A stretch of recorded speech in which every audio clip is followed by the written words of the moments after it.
Hello, good morning friends. Myself Jatin Dave from Asapura School and welcome all of you once again. Now today we are going to discuss in lesson 9 heredity and evolution.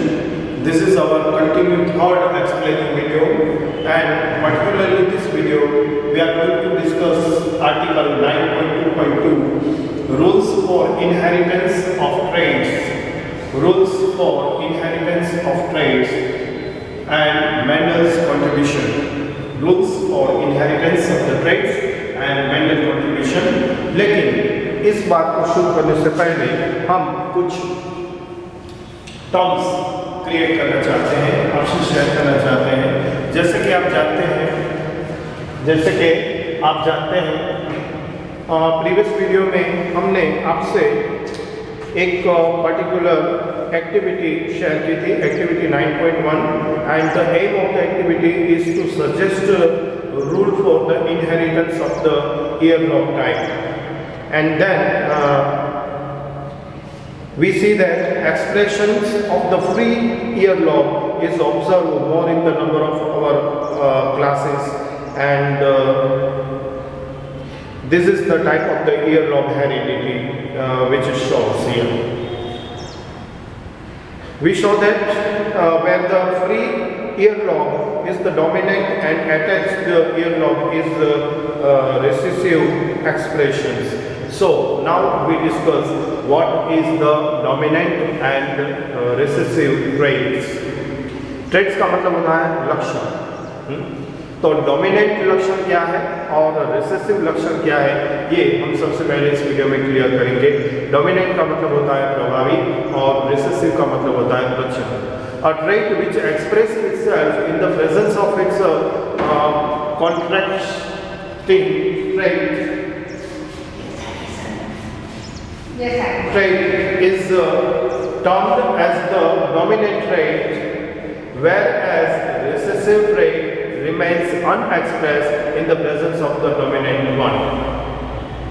तो a trait which expresses itself, जो लक्षण अपने आप express होते हैं in the presence of its contracting traits, जो contracting traits हैं इसमें से जो लक्षण अपने आप प्रेजेंट होते हैं इस term as the dominant trait, ये प्रभावी लक्षण है। whereas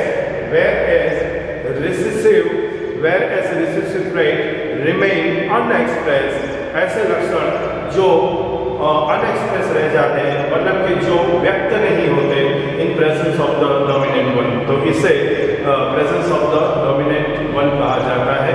तो ये था पहला डोमिनेंट एंड रिसेसिव ट्रेट के बारे में। दूसरा ट्रेट क्या है, अभी हमने जो बात करा, it is the distinguishing feature of a persons character. तो ट्रेट जो है वो डिस्टिंग्विश फीचर है, मतलब कि दोनों के बीच में दिखने वाला तफावत है of the parents character. Parents character में जो अलग से लक्षण देखने को मिलते हैं ये ट्रेट है। इन सिंपल टर्म्स, अगर जो सिंपली इसे समझा जाए तो trait is the way in which the characters of an organism are express. Trait वो है is the way in which the characters of an, ये एक रास्ता है जिस रास्ते से कोई भी कैरेक्टर ऑर्गेनिज्म का है वो एक्सप्रेस होता है। जैसे कि ब्लॉन्ड है, आप देखते हैं कि कोई हम बात करें ह्यूमन बीइंग्स के बारे में, कुछ व्यक्ति ऐसे होते हैं कि जिसके हेयर हैं वो बिल्कुल कर्ली होते हैं, ब्लॉन्ड हेयर होते हैं, और कुछ लोग ऐसे होते हैं जिसके जो बाल हैं वो बिल्कुल स्ट्रेट होते हैं। इसी तरह आंखों के रंग में भी देखने को मिलती है, ब्लैक आइज देखने को मिलती है, ब्लू आई देखने को मिलती है, ग्रे आई देखने को मिलती है, ब्राउन आई देखने को मिलती है। इसी तरह ईयरलॉब के बारे में भी हमने एक्टिविटी में देखा कि कुछ ईयरलॉब हैं वो अटैच है, कुछ है वो फ्री होते हैं।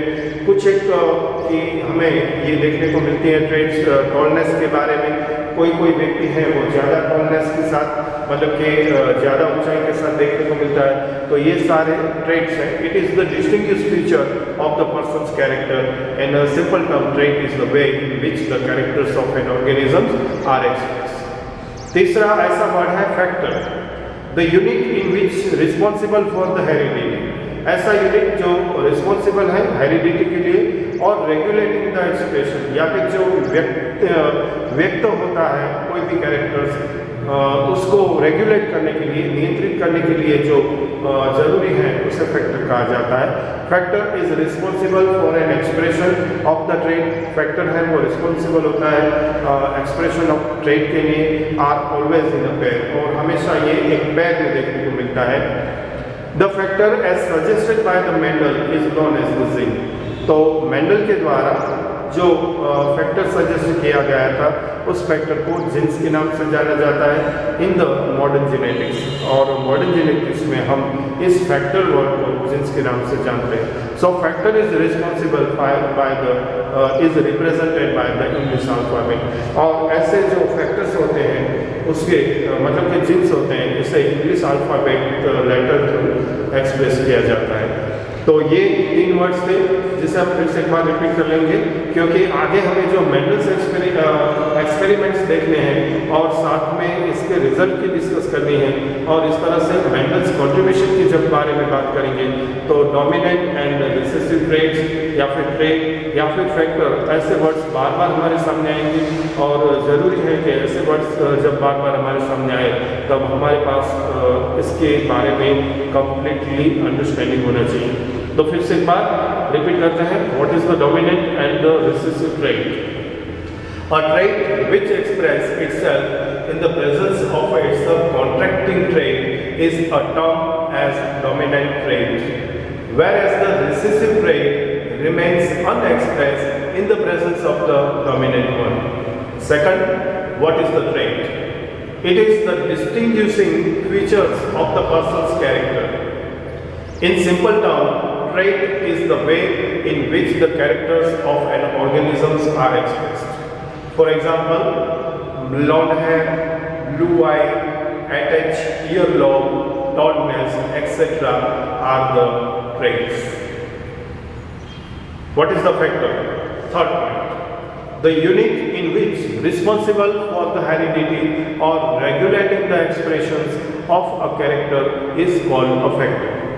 The factors responsible for an expression of a trait are always in the pair. And factor, as suggested by the Mendel, is known as the gene in the modern genetics. The factor means gene is represented by the English alphabets. So dear friends, now do you understand what is dominant and recessive trait? What is a trait? What is meant by trait? And what is called a factor? Okay. आगे चलते हैं और article number 9.2.2 इसमें सबसे पहला जो question है इसे हम लेंगे, state the basic features of the inheritance of trait. What is a basic features of inheritance of traits. फिर से एक बार हमारा क्वेश्चन है basic features of inheritance of traits. Inheritance of traits के फीचर्स यहाँ पर हम डिस्कस करने जा रहे हैं। First, trait have 2 or more alternative forms. कोई भी ट्रेट है, लक्षण है, ये एक या इस 2 or more अल्टरनेटिव फॉर्म्स, ये 2 या 2 से ज़्यादा अल्टरनेटिव फॉर्म्स में अवेलेबल बनता है।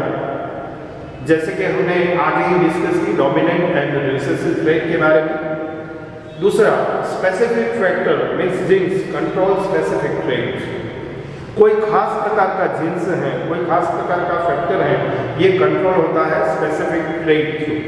इसी तरह से ये विशिष्ट प्रकार के ट्रेट के माध्यम से इसे कंट्रोल होता है। Third, one trait may be dominant over the others. कोई एक ट्रेट दूसरों की तुलना में किसी एक में ये डोमिनेंट देखने को मिलता है, मतलब कि प्रभावी रूप से देखने को मिलता है। For example, character of free earlobe is dominant over the attached earlobe. बहुत सारे व्यक्ति होते हैं जिसके ईयरलोब अटैच होते हैं, इसके बीच में अगर जो किसी एक व्यक्ति का फ्री ईयरलोब देखने को मिलता है तो इसका मतलब है कि ये कैरेक्टर इसके अंदर डोमिनेंट है over the attached earlobe. Traits में रिमेन अनएक्सप्रेस्ड। कभी कभी ये अनएक्सप्रेसेस रह जाते हैं, दैट मीन्स रिसेसिव रह जाते हैं, but they can be expressed in future generation without any change. लेकिन ये एक्सप्रेस हो सकते हैं भविष्य में आगे की जनरेशन में बिना किसी चेंज के। One alternative of a trait में express more often than the other. कोई एक अल्टरनेटिव ट्रेट है वो एक्सप्रेस होती है मोर देन द अदर, दूसरे की तुलना में। And for sexually reproducing organisms both male and female parents contribute equal amount of the genetic material to the offspring. तो जो ऑफस्प्रिंग क्रिएट होता है उसमें सेक्सुअली रिप्रोड्यूसिंग ऑर्गेनिजम्स, फिर वो मेल हो या फीमेल, दोनों का कंट्रीब्यूशन इक्वल अमाउंट में जेनेटिक मटेरियल्स को लेकर रहता है। This means the each trait can be influenced by both parental and maternal DNA.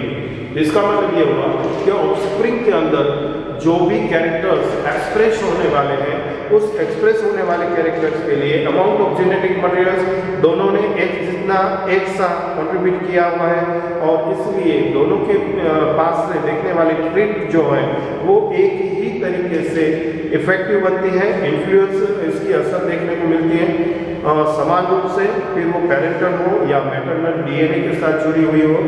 ये इसका मीनिंग करेंगे। तो ये था हमारा question number 1 related 9.2.2 rules for the inheritance of the trait, Mendel's contribution को लेकर क्वेश्चन था। State the basic features of the inheritance of traits. फिर से एक बार फास्ट फॉरवर्ड कर दे। The basic features of inheritance of the traits are as follow. Traits have 2 or more alternative forms. Second, specific factor genes control specific trait. Third, one trait may be dominant over the other. That means character of pre-earlobe is dominant over the attached earlobe. Traits may remain unexpressed. That means recessive, but they can be expressed in future generation without any change. One alternative allele of a trait may express more often than the other. And last, for sexually reproducing organism, both male and female parents contribute equal amount of genetic material to the offspring, and this means that each trait can be influenced by both parental and maternal DNA. Dear friends, इस video में याद आपका धन्यवाद करते हुए thank you very much.